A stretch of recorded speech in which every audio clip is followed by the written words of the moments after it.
Eccoci qua, siamo qua per un nuovo episodio dei nostri podcast della Fondazione Rizzola Academy. Oggi abbiamo un ospite del territorio, la dottoressa Anna Doro, che è un medico di famiglia, diremmo oggi tecnicamente medico di medicina generale. Anna, benvenuta. Grazie, buongiorno. Anna, tu sei medico di famiglia qui a San Donà di Piave. Per chi non è mai stato a San Donà di Piave, dacci degli highlights su questa città. San Donà di Piave è una cittadina di 40.000 abitanti, vicino a Jesolo, quindi città di mare, e vicino a Venezia, un po' di turismo. E quindi il fatto di essere tra Jesolo e Venezia la rende abbastanza trafficata, immaginiamo. Sì, crocevia. Ok. Tutti si chiedono sempre su questo tetto dei 1500 pazienti, di più, di meno. Tu quanti pazienti hai? 1600. 1600. Un bel numero. Un bel numero. Li conosci tutti? Quasi. Quasi tutti. Sì. Ma è vero che il 10% di questi è quello che uno vede più frequentemente? Assolutamente sì, ci sono degli affezionati. E prima, facendo qua due passi all'interno della clinica, è capitato anche che ti riconoscesse. Assolutamente, Esatto. sì. Allora, senti, con te vogliamo parlare un po' di te, della tua esperienza, di ciò che ti ha portato dal punto di vista formativo, personale, ad essere medico, e poi parlare un po', grazie alle tue competenze, al tuo punto di osservazione molto particolare, di ciò che la tua esperienza può insegnare a tutti noi. Quindi cominciamo parlando di te. In sintesi, dacci una visione del tuo curriculum accelerata, ti fermi nei punti dove ritieni che abbia senso dire di più. Certo, curriculum breve perché sono giovane. Quanti anni hai, se possiamo chiedere? 33. Sì. Ok. Liceo scientifico, dopodiché Padova, Università di Padova per i seni di medicina, e dopo la laurea, chiaramente il tirocinio per l'abilitazione.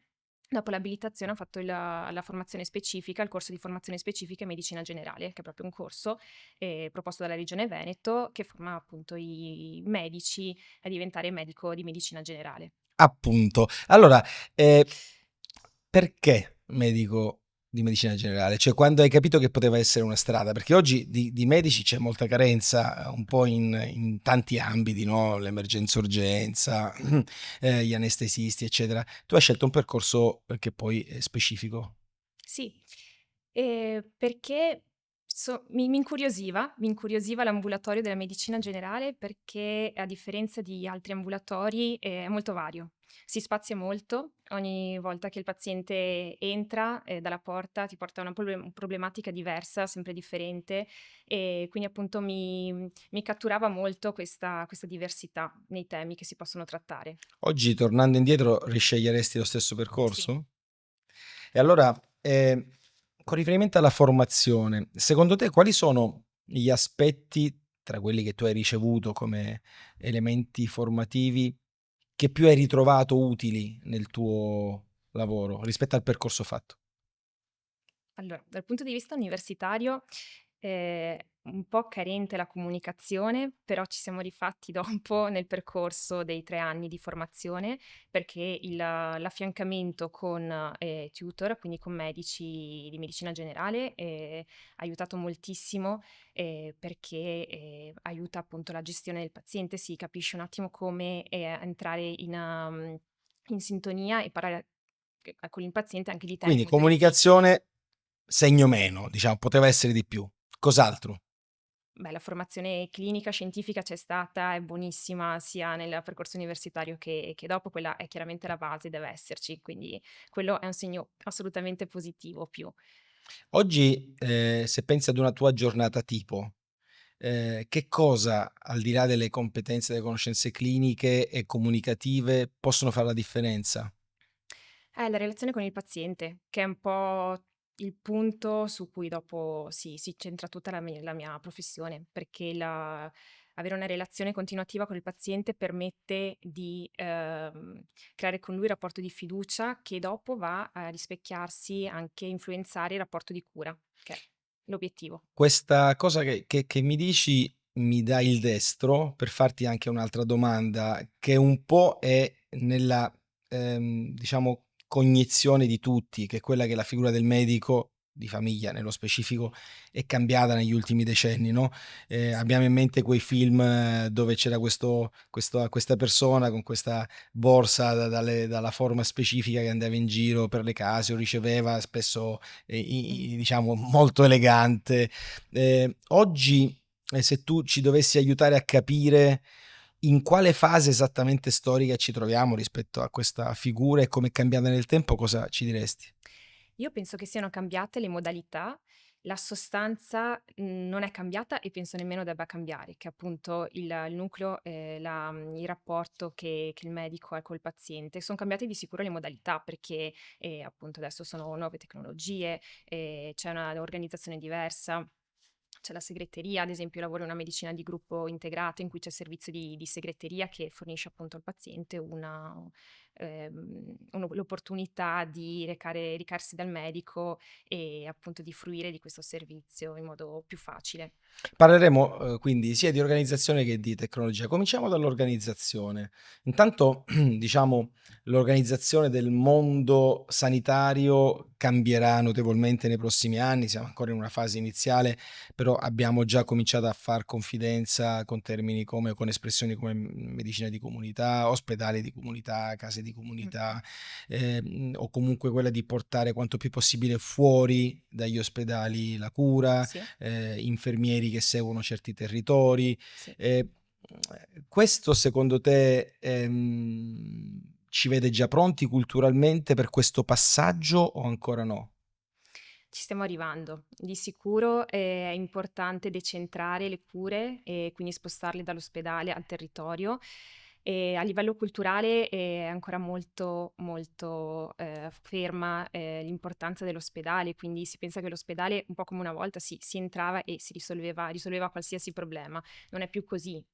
Risolve i problemi acuti, ma per tutto il resto, anche perché la popolazione nel frattempo è cambiata, quindi c'è molta più cronicità rispetto a una volta, l'aspettativa di vita, si è allungata notevolmente, quindi i problemi cronici devono essere gestiti in altre strutture più appropriate, appunto, quali sono quelle che hai nominato del territorio. Un elemento fondamentale di cui, si parla tanto, l'ha fatto anche il direttore generale di questa ULSS qualche tempo fa qui da noi, è quello di rete, di fare rete, stare in rete, essere in rete. Come spieghiamo questo concetto di rete alle persone che non sono tecniche?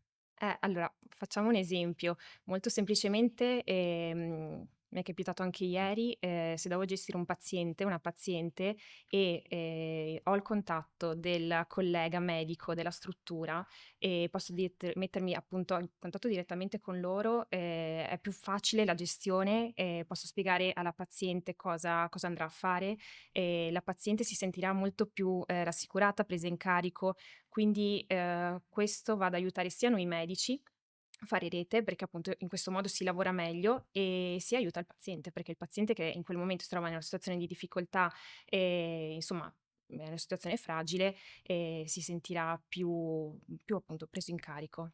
Anna, dicevi prima che cambia l'organizzazione, cambia la tecnologia. Intendi anche strumenti, dispositivi che voi medici usate o andrete ad utilizzare? Esatto, esatto. Ad esempio l'ecografia, già un collega in studio ha questo strumento, che aiuta, per primi noi a fare diagnosi più precise, quindi a inviare il paziente, con in tempi più stretti se necessario, quindi andiamo a scremare, a filtrare, una grande massa di pazienti con sintomi e in questo modo riusciamo a, essere appunto l'unione tra, territorio e ospedale. Quindi sono strumenti che già utilizziamo e che verranno utilizzati sempre di più. Fa sempre bene quando, diciamo, si capisce meglio cosa fa l'altro. Ci aiuti a capire cosa fa, come è organizzato una settimana tipo di un medico di famiglia? Certo, certo. La giornata di solito si divide in 2 momenti, una parte ambulatoriale in cui chiaramente potete immaginare sono le visite e si dividono in visite programmate, in cui i pazienti portano i referti, insomma si discute di problematiche varie, e un'altra parte in cui si dedica, appunto il tempo, a problematiche un pochino più urgenti di varia natura. E la seconda parte della giornata invece è di quella che i pazienti di solito viene poco conosciuta perché è di back office, quindi sono tantissime chiamate da fare, da sentire pazienti, quindi risolvere problemi a livello telefonico, una parte di mail e una parte appunto burocratica che va gestita. Quindi, a questo si aggiunge, se necessario, le visite domiciliari ai Ecco, questo ti volevo pazienti. chiedere, si va ancora a casa dei pazienti? Sì, Quando? sì, sì, sì, In si che va. casi? pazienti allettati, pazienti anziani, persone che appunto non possono muoversi da casa, anche se non anziane, per molteplici motivi. La popolazione invecchia, di questo vi accorgete molto bene anche voi, Sì, no? sì, sì, sì. Il carico di lavoro è sempre proporzionale, chiaramente all'aumento dell'età, ci sono sempre più pazienti anziani, molti dei quali anche molto fit, quindi molto in gamba, e quindi le esigenze cambiano e anche i bisogni appunto di questi pazienti. Grazie, parliamo di prevenzione. Sì. Intanto tu, a chi ci sta guardando, al di là dell'età che ha, immaginiamo che sia in una situazione di discreta salute, che consigli daresti? Proprio 2, 3, 1, per prevenire, diciamo, un deterioramento della propria condizione di salute. Ogni paziente è il medico di se stesso, quindi è molto importante avere consapevolezza di sé e non dar mai per scontata la salute, che deve essere mantenuta e non deve essere recuperata. Quindi si può agire anche da giovanissimi con la prevenzione, saranno forse concetti già noti e conosciuti, ma appunto se penso a un paziente giovane magari è il fumo di sigaretta, il fattore di rischio più rilevante, ecco, per fare un esempio. E dell'alcol cosa pensi? C'è un gran dibattito negli Stati Uniti, si dice di etichettare con immagini paurose le bottiglie di vino, eccetera. Penso che si debba ridurre di molto il consumo e in questa zona del Veneto, non non siamo molto attenti proprio per una questione culturale, ma è scorretto. Si dovrebbe ridurre, se non abolire. Senti, occuparsi di una popolazione o di uno spicchio di popolazione che va invecchiando significa anche, occuparsi di screening, soprattutto, quelli che oggi la nostra organizzazione sanitaria prevede in qualche modo automaticamente proposti, ad alcuni cluster, gruppi di popolazione. Com'è la tua, esperienza su questa fenomeno? Nel mio ambulatorio vedo che c'è molta adesione per particolari tipi di tumore, penso che faccia molto anche, la sensibilizzazione dell'opinione pubblica, ad esempio la mammografia. Per altre tipologie di tumore invece c'è meno sensibilizzazione e c'è molta più paura, ad esempio lo screening, del colon retto.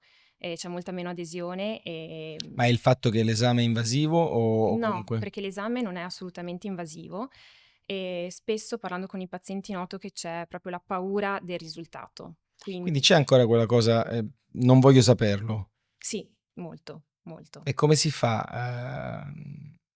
a far cambiare direzione a questo approccio? Prima di tutto parlando si capisce qual è, la paura, quindi qual è il motivo, che può essere questo principalmente, ma non è detto. Quindi l'importanza della comunicazione in questo cambiare approccio sempre andando a, capire i meccanismi psicologici e soprattutto far capire, far comprendere, che è un po' il compito che noi abbiamo noi medici, quali sono le conseguenze, e quali scenari possibili il paziente può avere davanti a sé. Abbiamo avuto anni difficili in passato, abbiamo avuto questa pandemia che tutti hanno subito sicuramente, se non, fisicamente, ma psicologicamente. E certamente è stata subita molto dai giovani, almeno così, Mh-mh. dite, voi operatori. Tu hai evidenza tra i tuoi giovani pazienti più giovani, degli effetti del Covid dal punto di vista, psichico? Sì, sì, sono patologie di cui si parla molto di più rispetto che gli anni scorsi, c'è molta più attenzione e, appunto molte persone giovani vengono da noi, accusando questi disturbi, ansia, Esatto, che disturbi sono? Aiutaci a capire cosa raccontano quelli che hanno, diciamo il coraggio di, cercare aiuto. La patologia, che ci viene riferita per la maggior parte sono stati d'ansia, insonnia, umore depresso e ci sono anche in alcuni casi anche disturbi dell'alimentazione, quindi, la mamma che, porta alla nostra attenzione la figlia, spesso sì, spesso è una bambina, una ragazzina, comunque una femmina appunto molto, molto giovane che inizia ad accusare parità di peso. Cosa fate in questi casi? È molto importante, prendere in carico tutta la famiglia, quindi, non abbandonarli, indirizzarli subito al centro più vicino, che si occupa appunto di queste patologie, ehm, ad agganciarli il prima possibile. In queste patologie è importante, non sottovalutare, anche il minimo segnale, non lasciar perdere, non pensare: "Aspettiamo, monitoriamo e va rivalutiamo tra un mese." No, è importante nel momento in cui, appunto viene in ambulatorio questa persona, parlare e capire subito se che margine di manovra c'è e indirizzarlo. Senti Anna, una un'area, disciplinare molto trascurata negli ultimi decenni, quando si formano i medici è quella della nutrizione. Mh. Checché se ne dica andando a guardare i piani di studio e poi anche la modalità con cui i medici sensibilizzano, concretamente, sull'attenzione che bisogna porre alla dieta è veramente generica e a volte, diciamo risente anche un po' delle mode, anche, diciamo salutari che ci sono. Per te, perché so che presti attenzione a questo, quanto è importante, diciamo quant'è parte della cura in generale o del mantenersi in salute mangiare bene, mangiare il giusto e farlo capire bene ai pazienti? Tantissimo, tantissimo. Io penso che, l'anamnesi è metà diagnosi, si dice questo ed è vero, quindi, anche nel primo approccio con il paziente si va ad analizzare anche l'aspetto della nutrizione, perché chiaramente in base a quello mi troverò anche dei valori, degli esami o altro sballati che possono essere spiegati. Quindi, calcare la mano su, lo stile di vita, le abitudini alimentari, l'attività fisica, è un punto cruciale. Non va messo in secondo piano alla terapia farmacologica, anzi nei pazienti, giovani in cui si fa prevenzione, è il nostro primo obiettivo.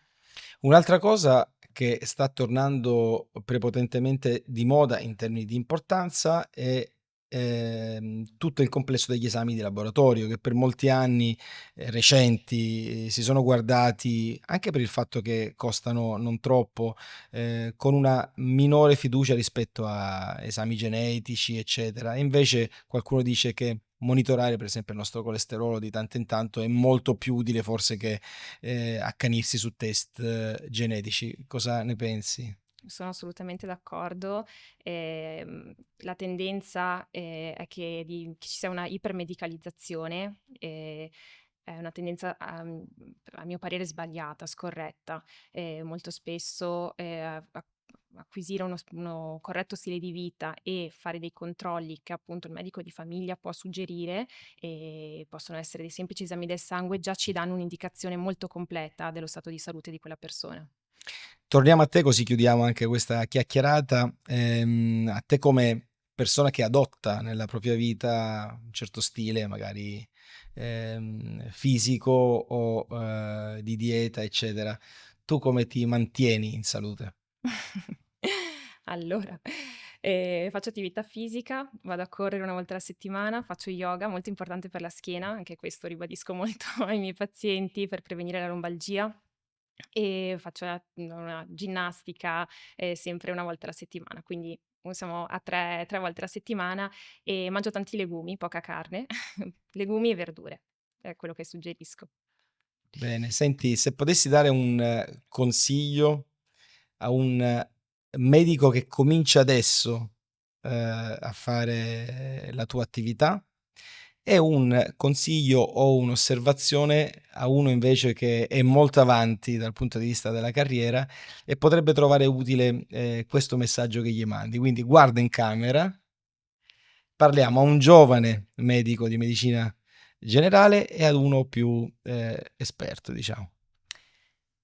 Parlando prima con quello più esperto, consiglio di tramandare il proprio sapere e continuare anche ad aggiornarsi, perché è un po' il rischio quando gli anni passano.